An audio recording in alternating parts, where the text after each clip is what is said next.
Hello everyone, আসসালামু আলাইকুম। যে যেখান থেকে আমার ভিডিওটি দেখছেন, আশা করি সবাই ভালো আছেন। আমিও আলহামদুলিল্লাহ ভালোই আছি। আজকে সকালের নাস্তা দিয়ে ভিডিওটা স্টার্ট করে নিলাম। আমি ঘুম থেকে উঠি খালি পেটে গ্লাস পানি খেয়ে নিলাম। আর এটা এখন আমি অভ্যাস করে নিয়েছি, খালি পেটে পানি খাওয়া বা ডিটক্স ওয়াটার যেটাই খাই না কেন।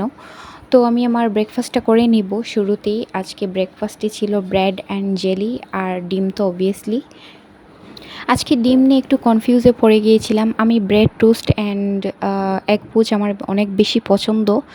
আর এটা খাবো নাকি সিদ্ধ ডিম খাবো, এটা নিয়ে একটু ভাবছিলাম। তারপর চিন্তা করলাম যে না, আজকে সিদ্ধ ডিমই খাই, আর ব্রেড না হয় জেলি দিয়ে খেয়ে নিব। তো এই তো আমি আমার ব্রেকফাস্টটা করে নিচ্ছি। আচ্ছা, 2 দিন হলো আমার অ্যাপেল সাইডার ভিনেগারটা শেষ হয়ে গিয়েছে। খালি পেটে আমি ওইটাই খাই কুসুম গরম পানি দিয়ে। এটা আমাদের শরীরের জন্য খুবই ভালো। তো আমি আরও একটা আনবো ভাবছি। নাস্তা শেষ করে চা তো মাস্ট, আমার চা সকালের চা লাগবেই। আমি একবারই চা খাই, অনেক অল্প চিনি দিয়ে। তো নাস্তাটা আরাম করে করে নিলাম। তারপর আসলো মেইন পার্ট, রান্নার ঝামেলা। মানে আম্মু ওই দিন বাসায় ছিলেন না, আর ওই দিনের দুপুরে রান্নাটা আমাকেই রাখতে হতো। কারণ তরকারি যা ছিল এটা দিয়ে 2 বেলা হবে না। সো আম্মু বলেছিলেন ডাল আর ডিম যেন রান্না করে নেই। কিন্তু আমি ফ্রিজ খুলে দেখলাম যে কাঁকরুল ছিল, ভাবলাম যে কাঁকরুল ভাজিও করি। এই 3টা দিয়ে ডাল ভাজি আর ডিম ভুনা দিয়ে খেয়ে নিব। তো আমি একে একে সব কিছু কাটাকাটি করে মশলা টশলা রেডি করে নিলাম, আর এখন একটা একটা করে রান্না করছি। এই ভাজি ডিম এগুলো আমি ভালোই পারি, কিন্তু ডাল, মানে ডাল আমি অনেকবার রান্না করেছি, বাট ওগুলা খাওয়ার মতন হয় নাই। হয়তো কালো হয়ে গিয়েছিল বা কোনো কিছু একটা বেশি কম হয়ে গিয়েছিল, একদমই মজা হয় নাই। বা এই নিয়ে 3বার, মানে আমি অনেকবার রান্নার পর 3বার মজা হয়েছে। একবার আমার আব্বু দেশে থাকতে, আর এই একবার আজকের রান্না, আরও একদিন।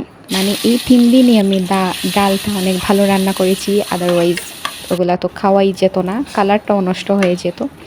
তো এই দিন আমি অনেক কেয়ারফুলি রান্না করেছি, আর অনেক বেশি মজা হয়েছিল ডাল। এই তো কথা বলতে বলতে আমার ডালটা প্রায় হয়ে গিয়েছে। এখন আমি ডালের বাগারটা দিচ্ছি।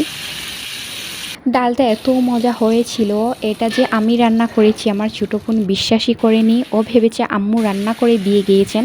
আর আম্মু যখন গিয়েছেন, ও স্কুলে ছিল, ও একদমই বিশ্বাস করেনি আর বুঝতেই পারেনি যে আমি রান্না করেছি। তো আমি অনেক বেশি স্যাটিসফাইড, মানে অনেক বেশি খুশি হয়ে গিয়েছিলাম। তো যাই হোক, রান্নাবান্নার ঝামেলা শেষ করে আমি এক্সারসাইজ করলাম, তারপর শাওয়ার নিলাম। এখন আমি আমার নামাজটা পড়ে নিচ্ছি, জোহরের নামাজ। ওই দিন অনেক বেশি লেট হয়ে গিয়েছিল, যেহেতু একা একা আমার উপর সব কিছু ছিল। আম্মু বিভিন্ন কাজে বাইরে গেলেও তেমন একটা সমস্যা হয় না, কারণ আমার বোন আর আমি থাকি। বাট ওই সময় নানু ছিলেন, ওনাদেরও একটা কেয়ার করতে হয়, সেজন্য একটু ঝামেলা হয়ে যায় আর কি।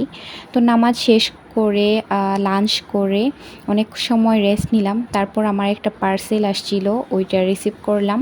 সাজগুজ অ্যাপ থেকে এই ফার্স্ট টাইমের মতন আমি কোনো কিছু একটা অর্ডার করেছি। আর ওইখানে দেখলাম যে ওরা অনেক অথেন্টিক প্রোডাক্ট সেল করে, সো রিভিউ দেখলাম ভালো, আর অনেকেই বলছিল ভালো। তো আমি অর্ডার করে দিলাম আমার যা যা লাগবে সেগুলা। আর সাথে দেখলাম ওরা একটা টিস্যু প্যাকেট ফ্রি দিয়েছে আমাকে, মানে গিফট করেছে। আর ওদের প্যাকেজিংও খুব ভালো ছিল, আমার খুবই ভালো লেগেছে।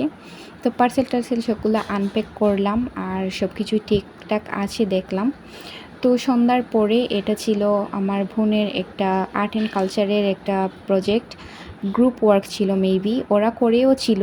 বাট ওইটা কালারের কারণে না নষ্ট হয়ে গিয়েছিল, ওটার কালারটা করা হয়নি। তো আমাকে বলছিল আমি যাতে ড্রটা করে দেই, তাতে ও কালারটা করতে পারবে, কারণ ওর হাতে সময় ছিল না। তো আমি ড্রটা করে দিয়েছি ওকে, ও পরে কালার করে নেবে।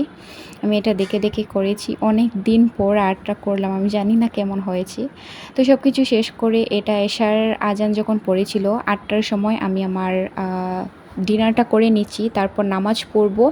আর 9টার দিকে আমি নাইট ওয়াকে যাব, 1 ঘন্টা হাঁটবো। আমাদের পাড়ার সব আন্টিদের সাথে আমি হাঁটি, ওনারা নাইট ওয়াক করেন। আর আগে 9:30টার দিকে বের হতেন, কিন্তু এখন কেন জানি না 9টার দিকে বের হয়ে যান, অনেক আর্লি বের হয়ে যান ওনারা। তো আমি তাড়াতাড়ি করে ডিনারটা শেষ করে নিচ্ছি, তারপর নামাজ পড়ব। তো আমার ভিডিওটা যদি ভালো লাগে তাহলে লাইক কমেন্ট শেয়ার করতে কিন্তু একদমই ভুলবেন না। থ্যাংকস ফর ওয়াচিং, অ্যান্ড আসসালামু আলাইকুম এভরিওয়ান, বাই।